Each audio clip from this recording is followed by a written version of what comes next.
You ask Tiger to solve. This deals with linear equations with one unknown. The final result is p equals -10/3. Let's solve it step by step.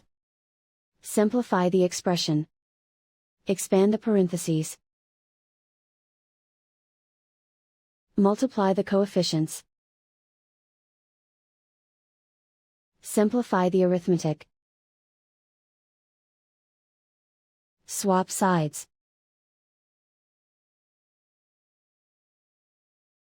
Group all constants on the right side of the equation.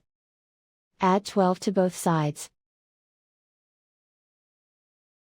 Simplify the arithmetic.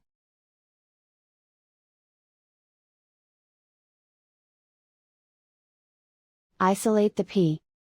Divide both sides by 6. Simplify the fraction.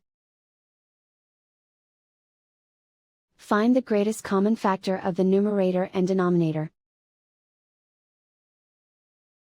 Factor out and cancel the greatest common factor.